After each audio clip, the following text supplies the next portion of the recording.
Okay, this video is just going to run through some of the basics about tracing in Illustrator. And there are some profound differences depending on what you're trying to trace. So I just want to talk about that a little bit. So if you're working in the mode that I am, which is the workspace called Essentials Classic, when you click on an image, you do get image trace pop up right away with some of its basic defaults. And then beyond that, if you want more, which I typically do, then I just go down window until I hit image trace, and this brings up the options that I might need. Now, this drawing that I have is, I did this in Procreate, so it's a really clean drawing. The only thing that it would be missing if I was wanting to use regular fill-ins would be like there's gaps at the bottom. So I could fix that in Photoshop now and just like add a black line and I'd be done. Or I could do it later in Illustrator. For these purposes, it'll be fine. And then I have just a photograph. I will say for almost all photograph work that I do, I typically will erase away everything that I don't intend to need.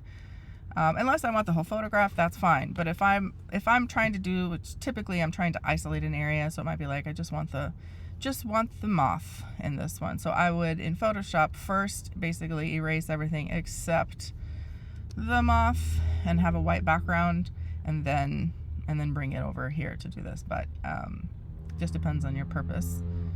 It's really, really difficult to isolate this later unless you go back to Photoshop and then do the erasing again there. Sometimes I will. It depends on the photograph and, again, its purpose, how many colors, etc. So for the line drawing one, my options are, obviously since there's no color in this one, it's pretty limited. For the default set up here, I would probably just go straight to black and white logo, sketch art, one of those two. Line art, you'd think that that'd be the one that I could use, but it typically thickens things up in a way that I don't like, so I don't usually use this one at all, because I've used Illustrator enough where I just kind of know that my drawings would typically work in those other settings too. We all kind of, depending on our particular aesthetics and how we work, we usually end up utilizing the same kinds of settings in the trace stuff pretty often. So you can see when I did that, the background went clear. That doesn't happen to all the settings. Some of them are a little bit different. Let's see. I'm gonna go back a step. I also would say when you're still learning how to do this, I would make a couple copies and have them sitting off to the side so you can compare and contrast, like which version did a better job. In this particular one, I already know it'll work okay because the line is so strong, and it's just white in the background. I might change the threshold a little bit to include a little bit more black. The higher you are on your number, the more black it'll get to a point. But if it's a photograph, at some point it will just go straight up black. This one, since my lines are strong, it can get a little bit thinner, so if I wanted it wispier I could, but then it's harder to color in depending on my methodology for coloring in. So there's that. And then you have to remember that once you trace, you're not done yet. You have to hit this expand. After you do that, then it can actually be an editable thing. Right now it is not. But for this one, I do need to hit ignore color under the advanced settings if I want everything to go clear. There are times when you might want it filled in. If I didn't ignore color, that then means that all these little spaces could be filled in with white if the gaps had been closed. In this case, because the gaps are not closed, then that means, let's see if I push it up higher enough, it'll close. Not quite. So that would mean that technically this white is connected to the outside white, and that would be messy if I was trying to color in. So this would be something where I'd be like, okay, am I going to color it using my, my indirect selection tool, select a shape, and then color fill? If I'm going to do that, then I have to make sure all of my gaps are gone first, because I have to have closed shapes only if I'm going to use that method.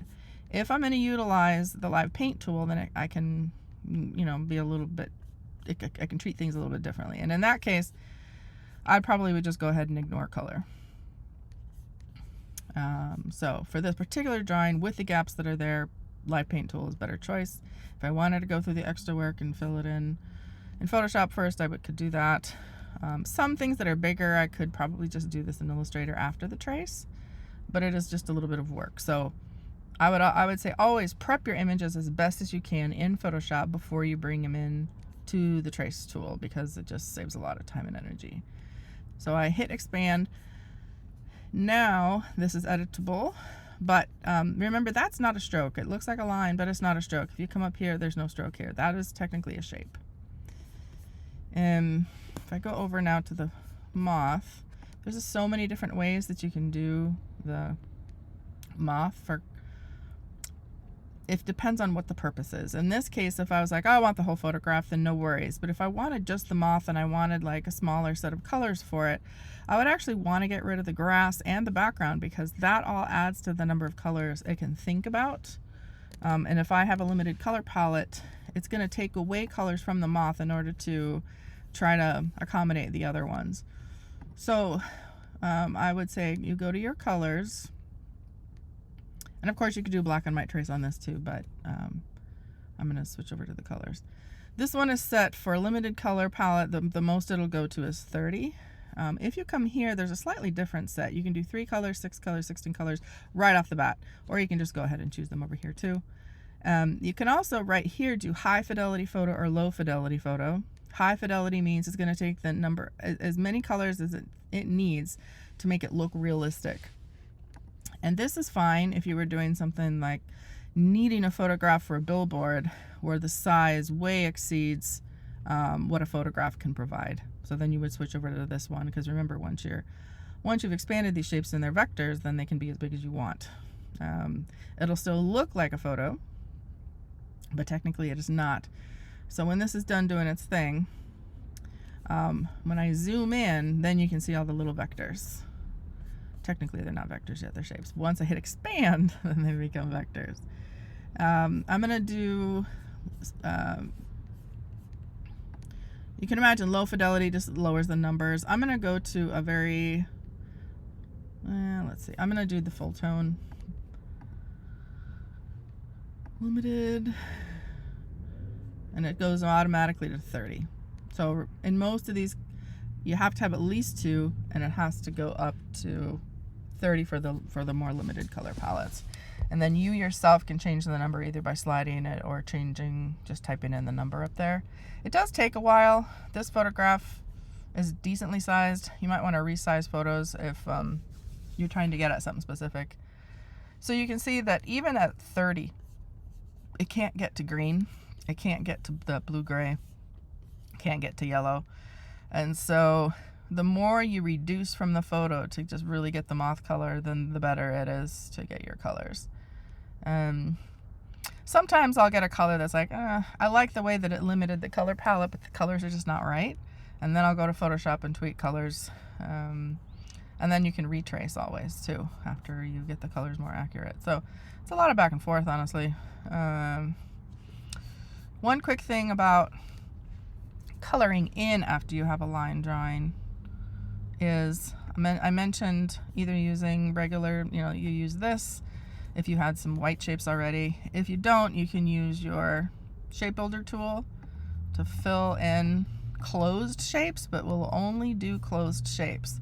So anywhere you can see like those two flowed together, it will not fill the middle in because there's just an open space at the bottom. The live paint tool won't either, because that gap is too big. So there's a couple ways to color stuff in. The live paint bucket tool can be faster depending on what kind of drawing you've done. In this case, it'll accept the small gaps.